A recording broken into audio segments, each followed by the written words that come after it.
성공적인 의사소통은 단순히 말을 잘한다고 되는 것이 아닙니다. 상대방이 미묘한 얼굴 표정, 얼굴색의 변화, 입술의 떨림 현상, 눈동자의 초점, 호림과 눈꺼풀 떨림이나 깜빡거림, 찡그림, 손과 발의 행동, 목소리의 높고 낮음 등을 관심 있게 살펴볼 수 있어야 합니다.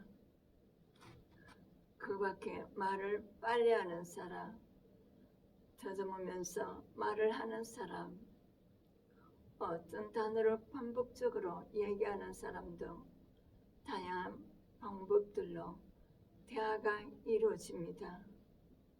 그래서 상대방과 이야기할 때 목소리의 높고 낮음, 단어의 강세, 목소리의 전달 속도 등 비언어적 요소는 의사소통에서 상당히 중요한 부분을 차지합니다.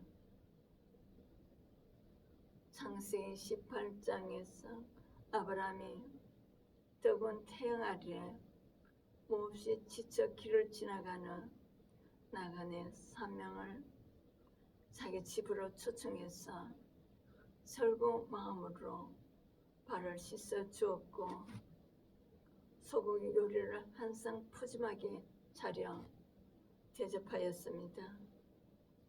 그런데 자기 집에 초청한 나그네들이 보통 사람들이 아닌 것을 나중에 알게 되었으며 아브라함은 아내 사라와 함께 이 일을 예상치 못한 큰 복을 받게 되었습니다. 창세기 18장 9절에서 14절에서는 그들이 아브라함에게 이르되 내 아내 사라가 어디 있느냐 대답하되 장막에 있나이다. 그가 이르시되 내년 이맘때 내가 반드시 내게로 돌아오리니 내 아내 사라에게 아들이 있으리니 내 아내 사라에게 아들이 있으리라 하시니 사라가 그뒤 장막 문에서 들었더라.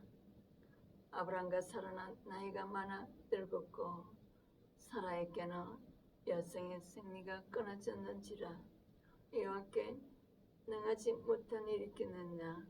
기한이 이를 때에 내가 네게로 들어오라. 사라에게 아들이 있으리라.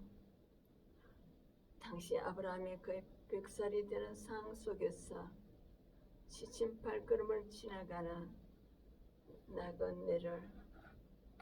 나그네 마음을 헤아려 춤으로 정성을 다하여 섬겼다는 것은 실로 대단한 일입니다. 가만히 생각하면 아브라함이 달리 믿음의 조상이라 불린 게 아니라 짐작할 수 있습니다. 총명한 지혜와 지식이 흐릿해질 수 있는 나이임에도 너 중심으로 상대방을 섬긴다는 것은 의사소통적인 면에서 상당한 고수로 평가할 만합니다. 의사소통에서 자주 사용하는 용어 중 하나가 메르비아니 법칙이 있습니다. 이는 의사소통의 전체 대화를 100으로 볼 때 목소리가 38%, 말의 내용이 7%, 뭔가 관련한 비언어적 표현이 무려 55%에 이른다는 말입니다. 이런 맥락에서 예수님이 서로 사랑하라 말씀하시며 실제 십자가에 못 박혀 피 흘려 죽으신 사건은 어쩌면 가장 강력한 의사소통 방식으로 제자들이 소통하셨으며 제자들과 소통하셨음을 생각해 볼 수 있습니다. 즉 자신의 말을 실천하는 통합적 의사소통을 바탕으로 누구든지 구원받을 수 있는 길을 열어주셨습니다. 요한일서 4장 8절에서 10절 하나님은 사랑이시라. 하나님의 사랑이 우리에게 어떻게 나타난 바 되었으니 하나님이 자기의 독생자를 세상에 보내시며 그로 말미암아 우리를 살리려 하심이라. 사랑은 여기 있으니 우리가 하나님을 사랑한 것이 아니요 하나님이 우리를 사랑하사 우리 죄를 속하기 위하여 화목제물로 그 아들을 보내셨습니다.